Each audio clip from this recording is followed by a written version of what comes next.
And good morning, good evening, good afternoon, whatever the case may be. This is Mike, and this is Mike Dell's World. This show is going to be released on Wednesday, January 18th, 2012. And I am in the house. I'm not in the studio. Just figured I would grab the portable setup and do a podcast where it's comfortable. Actually, I'm kind of pacing around the house a little bit, looking out the windows at the winter wonderland that is Traverse City, or is my backyard and front yard. And in Vegas last week, was over there covering CES with the Tech Podcast Network. You can hear all about that over at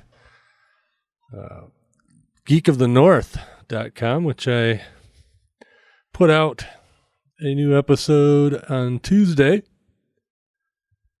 And like I said, tells you about how we did it and where to go to find all the coverage. But some of the things that were non-tech related about Vegas that was interesting after spending an entire week there. I haven't done that in years. Hang on, gotta let the dog out. He all of a sudden decided that now is a good time to go outside and do whatever dogs do when you let them outside. Be right back. All right, I think it's recording again. Yep, it is. I don't use this digital recorder enough. I should use it more. It's kind of cool. Just being able to whip out the microphone and hit record. That just goes to prove you don't need a lot to podcast. That and a little bit of software, Audacity will do. And you can edit if you need to edit. I don't generally edit much, so it doesn't apply to me. But anyway, back to Las Vegas. The weather out there was, and I'll talk about that first, was not significantly better than what the weather was here in Michigan. I kind of expected it to be a little warmer, and it wasn't. And I only brought along one jacket, and it was my leather jacket that I used to use riding the motorcycle, so it wasn't exactly convenient to carry that around all the time, so I didn't. So I went without. But it was in the 40s, I guess, at night, and probably high 50s, low 60s during the day. Luckily, I didn't spend a whole lot of time outside other than on Fremont Street, and that was just basically going between casinos / restaurants, whatever. Didn't do a whole lot of sightseeing. Didn't have time. We had 6 o'clock breakfast call, and we're busy the whole rest of the day till at least 7 at night, sometimes later. Doing the coverage that we were doing, and the transportation difficulties around Vegas, especially from downtown during a huge convention. The convention, of course, was at the LVCC, Las Vegas Convention Center. It's on Paradise Road there, next to what used to be the Hilton. It's now called LVH. Or the Las Vegas Hotel and Casino, which, if anybody over there was thinking, is going to be the most difficult thing to get into Google. I mean, it's in Google, believe me, but you type Las Vegas Hotel and Casino, I mean, they may show up on the list, but unless they're doing something really, really tricky, I can't imagine that they're going to be number one on the list for that. Or maybe not even on the front page, because it just seems that that'd be a very generic term. But anyway, that's what they chose to call it. They are in bankruptcy, so who knows whether they'll pull it out or somebody will buy them and change the name to something a little more appropriate for the web. But as some marketer friends of mine have said, and I agree, it's not all about marketing on the web, although a lot of web marketers and so-called SEO experts will tell you that it is all about the web. Whoa, almost dropped the recorder there. Hopefully it's still recording. Yep, it is. But anyway, so the weather out there wasn't as warm as I thought it would be. It was certainly pleasant. Didn't have any big complaints. It just wasn't, the normal hot Vegas that I'm used to. But I think I've been there in January. Been there in December. And pretty much every other month. But don't believe I've ever been there in January. So it was a new experience. As I said, we stayed downtown. Stayed at the Plaza Hotel. They're on Main Street, right at, adjacent to the Fremont Street Experience in downtown Las Vegas. Those of you that aren't familiar with Las Vegas, there's two major tourist areas in Vegas. The most popular, of course, is the Las Vegas Strip, which is actually not in Las Vegas city limits. It's in another municipality called Paradise. But anyway, the Las Vegas Strip, and then there's downtown Las Vegas, centered pretty much on Fremont Street. But it goes up and down Main and up and down Fremont, what I guess would be that area known as downtown. Of course, there's a lot more to downtown than that, but that's the touristy part. And that's where most of the casinos and hotels and restaurants are in downtown. And then there's, a couple other off-strip places, Palms, Rio, which are, I guess that would be west of the Strip. And then there's a Hard Rock Hotel and that whole little strip of places on the east side of the Strip. And then if you go further south, there's places like, I think it's called Red Rock and the M Resort, which is still on Las Vegas Boulevard, which is the Strip. And then there's a little bit north of the Strip, Stratosphere, I guess, would be the edge of the Strip, but that's a controversy. But then you can go further north into North Las Vegas, and then, of course, Henderson. But anyway, we stayed downtown at the Plaza, and the Plaza is an older hotel. I don't know how old, but it's definitely a quote-unquote classic Vegas hotel, not one of the mega resorts. And it was newly remodeled. They closed it for a year, I believe, or pretty close to a year. And during that time, they completely refurbished the lobby area, the casino area, and all the rooms. And it did a pretty good job. There was a hotel they were building up on the Strip called Fontainebleau, which got about half done, and they ran out of money. And the economy went to hell and all that stuff. And so what they did was people that owned the Plaza bought all the finishing materials and furniture that was to go into the Fontainebleau at deeply discounted prices, and that's what they used to refurbish their hotel, and they did a pretty darn good job of it. I'd say the service there was good. I wouldn't say it was excellent. The room was good. I wouldn't say it was excellent either, but for the price, it was very good. For the week, each room that we rented there at the Plaza was roughly $1,000 cheaper for the week than it was at the Monte Carlo where we had originally planned on staying.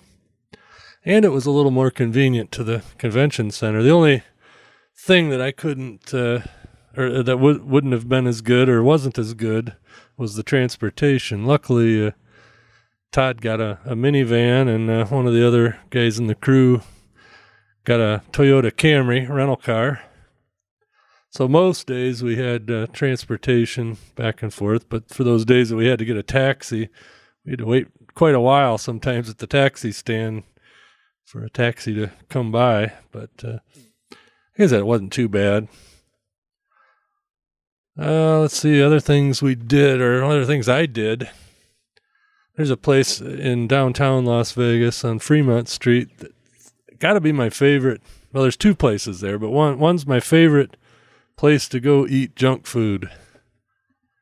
It's just a little casino snack bar in the back of Mermaids. Mermaids is just a casino, not a hotel casino. And it's one of the few places, at least in the touristy areas of Las Vegas, where they still have coin-operated slot machines. They don't have any table games or anything like that there. But they do have, lots of machines. I didn't play there much, never did, but it's one of the few places you can get the football beer. It's a big plastic football full of beer. And this little snack bar in the back, they serve Nathan's hot dogs and microwaved sliders from White Castle. Of course, I didn't partake in those. I do like the Nathan's dogs. And of course, they do other crazy stuff like deep fried Twinkies and just a casual little greasy casino snack bar. And of course, I ate there a couple times just because it was a lot easier. Walk down from the plaza, it was half a block. Go in there and get a football beer, a couple of Nathan's dogs, and a pile of fries, and go up to the room and face plant. Because, man, you get wore out at that at the CES. But like I said, I won't bore you with the actual CES story there. You can find that all over the place, tpn.tv, Geek of the North, Geek News Central, Geekazine, SDR News, blah, blah, blah, blah. There's a whole bunch of them. Go check that out. But, needless to say, we weren't real, how should I say it, real active in the nightlife scene there. And one of my other favorite places, the one place I did gamble a little bit at the plaza, but that wasn't my favorite place. It was just the convenient place. Because when I'm in Vegas, I like to have a cigar and a beer in the same place. Seems anywhere in the country, if you can drink, you can't smoke, and if you can smoke, you can't drink. Sure sign that you're in Las Vegas is people drink outside and smoke inside. But anyway, so I'd pop down to the Plaza Casino and have a cigar and a beer every so often there when I had some time to do that. But anyway, the other place where I did gamble was the Golden Gate. Golden Gate Hotel Casino is the oldest hotel. It has been continually operated in Las Vegas and in the same building. It's been remodeled, of course, but it's not been expanded a lot, and still got their pretty much original signage and all that stuff. So it's, pretty original old place there on Fremont Street. And it's at number 1 Fremont Street, and it's directly across the street from the plaza, across Main Street. But I always have good luck in there, and it is luck. It's pretty dumb luck. But I always have good luck in there playing craps or blackjack. I don't do the machines that much. And, a couple of nights there I did good at craps, and then one night I didn't do so good, and I only went 3 times. But I ended up total for the whole trip, and I left the house with X amount of cash in my pocket, and I came back. When I got back off the airplane, I had X amount of cash plus $20, so more or less broke even for the whole trip. And that was good. That included, taxis and food and whatever other incidentals. So I did pretty good that way. And let's see. Boy, it's trying to think of what else I wanted to say about Vegas. Well, like I said, I think I said most of what I wanted to say about all that. The one thing I do notice is when I come back to Michigan, now, of course, it's winter, so things have slowed down here over the summer, but one thing I always notice is just how much easier everything is here. It's not a big deal to jump in the car and go somewhere, or, it's not as big a deal to go out to eat. Usually don't have to wait in long lines, at least not in the wintertime. And even in the summertime, most places can accommodate. It seems in Vegas that, everything was a wait.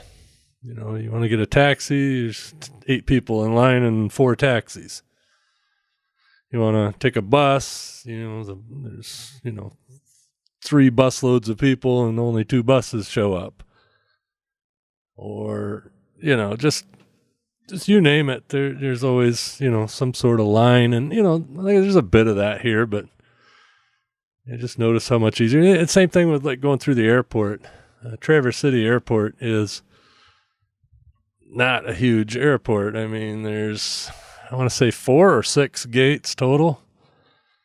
I believe there's 6, but they only use 4. That might be it. Or maybe there's 8 and they only use 4. But it's never busy. At Las Vegas, you have to get there at least 2 hours before your flight time, or you're going to have trouble getting there on time. Excuse me. In Traverse City, I could leave, 45 minutes before my flight. You're supposed to be there half hour early at the gate, so, but, I could leave the house here 45 minutes prior to takeoff, still make it through check-in and security. Of course, the size of the flights are a lot smaller here. So you fly regional jets out of here, some bigger ones, but for the most part, it's all regional jets, either going to Detroit, Minneapolis, or Chicago. I went through Detroit. That was the other thing. Every time I go to Detroit Airport, I fly Delta, since Delta flies in and out of here.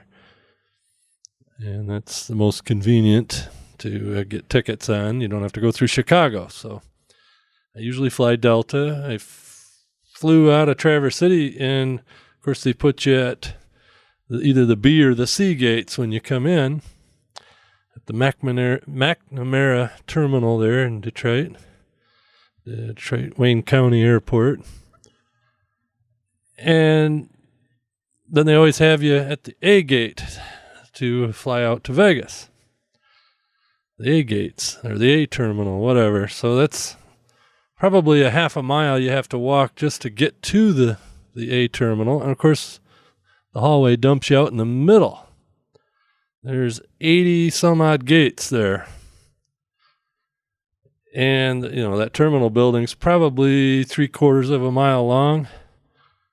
Well, it always seems that when I get dropped off, I get dumped off in the middle of the A gate after I've, walked from either B or C.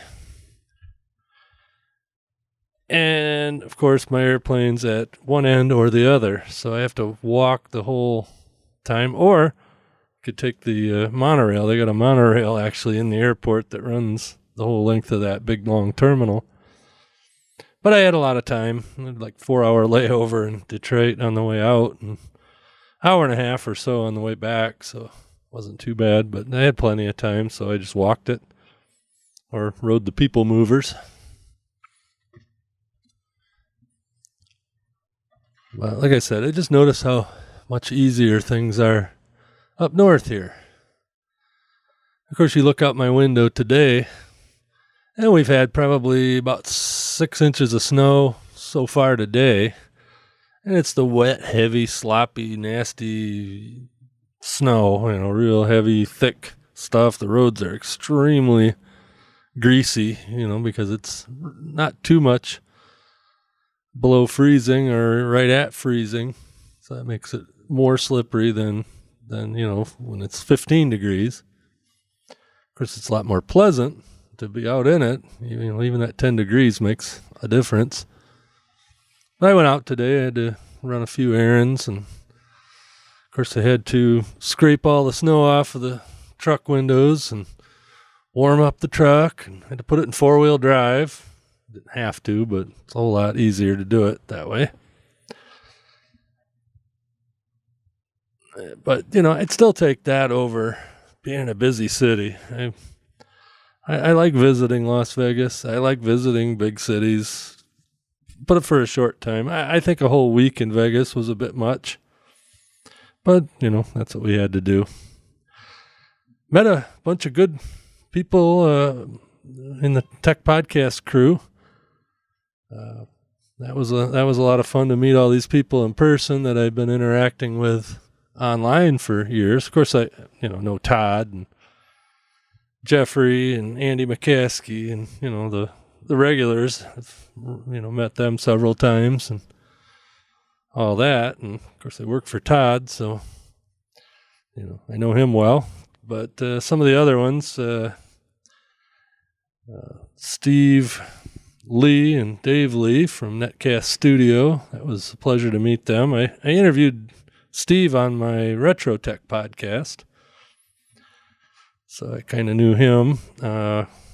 Courtney Wallen, she's a new addition to Andy McCaskey's SDR News podcast, which he swears he's going to revive on a regular basis.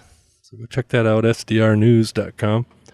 But anyway, Courtney, got to meet her, a young gal at formerly a TV reporter, now working for Andy for the RV Newsnet, or rvnn.tv, and now SDR News. So that was nice to meet her. Nice gal. And Kara Karsten, who's long been associated with Andy McCaskey. I don't know in what capacity, but she was kind of the den mother, and I hate to use that term because she's not an old lady or anything. It's just that's kind of the function she did while we were doing the Tech Podcast coverage at the booth, and she scheduled everybody and made sure everybody had rides and organized dinner. If we were going to have a group dinner thing, she just seemed to be the organizer, and she also talked to all the guests and got all their contact information, gave them what we called a reverse press kit, telling about the Tech Podcast Network and the various shows that are on there. And Andy Head Hard Hat Smith from Geocaching World. He's quite the character, and got to hang around with him quite a bit. He kind of got under the weather there towards the last couple of days. He was catching something, I don't know. I got lucky, knock on wood. I did not catch the Vegas crud. I guess Todd is a little under the weather. And also got to meet Don Bain, otherwise known as the Gadget Professor. He's quite the character too. Him and his son came up from Phoenix. They're TriCaster dealers. TriCaster's a video switching, basically a TV studio in a box type product, and they are dealers for that. And of course, Don does the Gadget Professor podcast over at geeknewscentral.com. And Mike kind of helped me run the TriCaster, so that was fun. At least for the couple of days he was there, showed me some tricks and all that, and helped out immensely. I look forward to talking with Don on Retro Tech here in the next few weeks. And also Don's going to have me on the Gadget Professor talking about ham radio. So that'll be fun. I met the guy who used to own podcast.com. He sold it last year because he wanted to buy a motorhome and move into a motorhome. So he got enough money out of it. He didn't tell me how much, but he got enough money out of it. He paid for a motorhome, and it's been living on the road for the last year or so. So that was interesting. I'm going to get him on Retro Tech also at some point, if I can get that arranged. Yeah, and of course met lots of people. We had Leo Laporte stop by our booth, which was kind of comical. We were, of course, live broadcasting, and he come up behind our host there and said hi. I actually got him on the headset for a couple minutes anyway. Said he was out checking out the competition.